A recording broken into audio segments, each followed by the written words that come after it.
Top lane went from one of the most ignored roles to maybe one of the strongest. Oh boy, Riot, what have you done? Hello Summoners, my name is Nathan Ng and welcome back to another ProGuides video. With the preseason finally upon us, there is a ton of new content and with that, a lot of questions. Hopefully we can answer all of those. Today we're going to be ranking every single role from strongest to weakest. Now before we get right into the video, today's question of the day is what do you think is the strongest role? Be sure to let us know in the comment section down below. Now it's pretty cool to see all these new items in the preseason, but have you seen our new Wild Rift channel? That's right, we have a brand new channel to help you gain the advantage in the beta. Check for the link down below.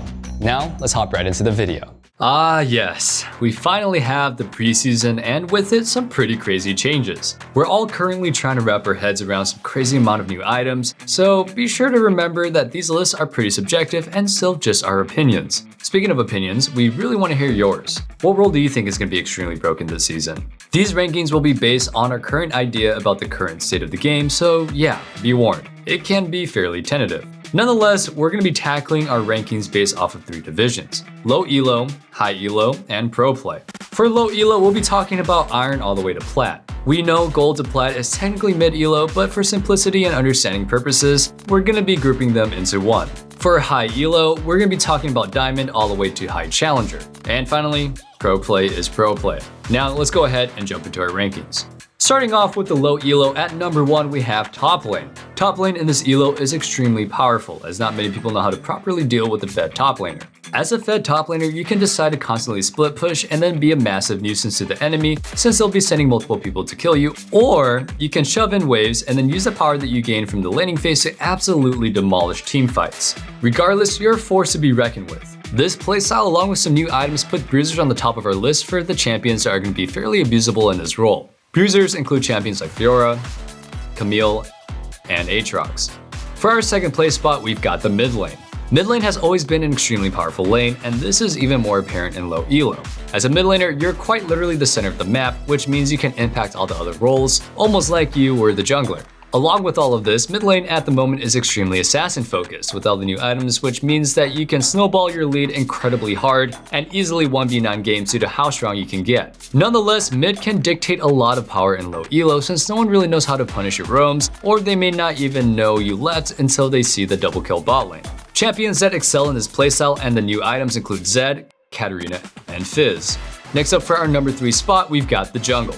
Jungle has always been seen as an overpowered role by many in lower elos. It's pretty basic and at times revolves around small fights. Many junglers in this elo know that their main job is to gank and get objectives, but they don't really go much beyond that. With that being said, this makes junglers that are amazing skirmishers really good. You're going to be constantly looking to fight with your team early on in order to get that lead. Alongside these, skirmishers are assassins that are overall powerful due to the new items as well as having the same snowball potential as the mid lane assassins. A few champions that suits this well are Graves, Hecarim, and Kha'Zix. We're getting close to the bottom of our rankings with ADC taking the 4th spot. At the moment, ADC is in a bit of an awkward position in terms of power, and is not really a friendly role in lower elos. With that being said, this is mostly due to most of the ADCs needing extremely high CS in order to get their items since, similar to last season, ADCs need multiple items in order to spike. Now in lower elos, there's hardly any time nor space to farm since it's just fight after fight after fight. This makes the best ADCs for low elo hyper carries and overall just long range carries. Since there are constant fights, when you play someone like Jinx or Caitlyn, you can randomly get a ton of gold and snowball your lead and then lead your team to victory. Last but certainly not least, we've got support taking our 5th ranking. Support in lower elo is fairly difficult since even if you know how to properly ward and macro, chances are your team probably doesn't know what to do with this information. In addition to this, a lot of support items remain fairly unchanged and borderline makes enchanters pretty bad. Since your team can't help you carry as support most of the time, this will often make this role extremely difficult to climb with. While it's completely possible, there are definitely ways to make it easier. With the new season items and overall playstyle, it's best to use high DPS mages like Vel'Koz or Brand, or if that's not really your style, use an enchanter like Lulu or Seraphine. Before we hop into our high elo rankings, be sure to check us out at ProGuides.com. You can get instant access to 24/7 coaching from some of the best players on the ladder, as well as submit VODs to get an in-depth personalized review. Nonetheless, let's go ahead and get started with our high elo tier list. Starting us off on our strongest role, we've got the one and only mid lane. In higher elo, mid laners have a very high understanding of how much of an impact their role can have on the game.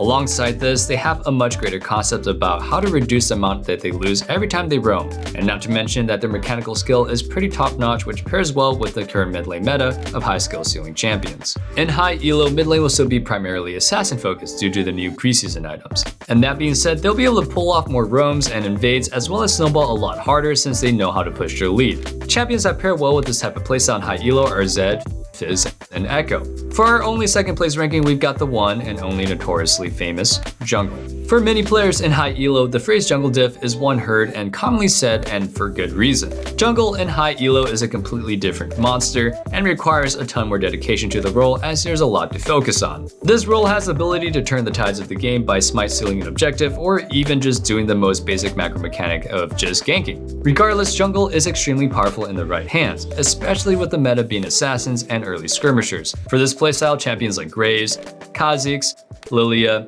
and Hecarim are extremely powerful. Next up, we have the top lane taking our third spot, which may be pretty surprising for many as we quite literally just broke down how busted the role is. The difference this time is that yes, the items are still disgustingly powerful, but many players at this elo will know how to deal with a splitting top laner and build that anti-heal to stop their massive amounts of healing. That being said, top is filled with bruisers such as Jax, Fiora, Wukong, and Camille. Taking our fourth spot, we got support. High elo is where the support really gets to shine as a playmaking role that dictates a lot of the game's pace. Unfortunately, with the state of the items at the moment, many supports at this elo struggle to make as much of an impact as they can. Nonetheless, many supports will still primarily be focused for CC and making plays, as well as setting up vision control. These kinds of engaged champions include Leona, Thresh, Nautilus, and Set, as they can fully utilize the new tank items to their advantage. Finally, last but kind of least, since it's fairly low for both rankings, we've got ADC. You would think that at a high level of play, ADC would be far more powerful. However, that's just not the case. At this level of play, many ADCs aren't being picked for damage for fun. They're picked because they can get the fastest lane priority to zone the enemy bot lane off objectives such as early scuttle crabs and dragons. A lot of this role is more meant to help your team while you attempt to scale, which most likely won't happen as the games will end fairly quickly. Champions that work well with this kind of meta are Jhin, Ashe, Caitlyn, and an honorable mention, Samira. With our low elo and high elo rankings established, we got a pretty decent idea of the overall meta. It seems that you want to get your top laner ahead using Rift Heralds and then diving using their leads to force dragons. Since the game is extremely fast paced, it's unlikely that you'll be stacking multiple dragons each game. It's important to keep in mind that when looking at each role, what they're meant to do. Sometimes I wish I could just get a guarantee that my top laner would get fed. While we unfortunately can't always get the best of the top laners here at ProGuides, we are so confident that we have some of the best ways for you to climb, and we'll guarantee that if you don't climb 5 divisions in 6 months, you'll get an additional 6 months of our membership for free. Now, that's a guarantee that I can get behind, mainly because they pay me to say that. But honestly, I believe in the product. It's helped me. Let's move on to our final ranking bracket, the absolute highest level of play seen in League of Legends. The best of the best, and that's right, Summoners, we're going to be talking about Pro Play. Keep in mind that in Pro Play, a lot of these rankings don't matter as much because more often than not, it's all about how good a team is as well as the individual skill of a player. Nonetheless, taking our number 1 spot, you probably guessed it, we've got top lane. At this level of play, top lane is extremely powerful due to how coordinated the dives can be, as well as ability to communicate with your teammates, so you can go ahead and teleport and turn the tides of a fight. Now, not every top laner will be the insane 1v9 champions, but bruisers are still extremely strong, and we've got a few tanks as honorable mentions. For top lane, we've got Ornn due to his items, Malphite due to his engage and tankiness, Shen because of his tank shred and global ultimate, and finally, Volibear and Wukong, who are extremely strong versus tanks, as well as making great team fighters. Next up at number 2, we've got support. That's right, even after all we said about the support items being bad, we still place it as our second rank in Pro Play. At this level of play, the items won't matter as much since there won't be random game-changing fights. Supports still have an incredibly important job here, since they're the ones who allow for massive playmaking decisions, as well as controlling vision, and in Pro Play, vision is what wins every single game. Champions that can do this best are Leona, Bard, and Set, since they all offer high base damage as well as insane roam potential. We also have Pantheon as an honorable mention, but he's set to be gutted out of support very soon.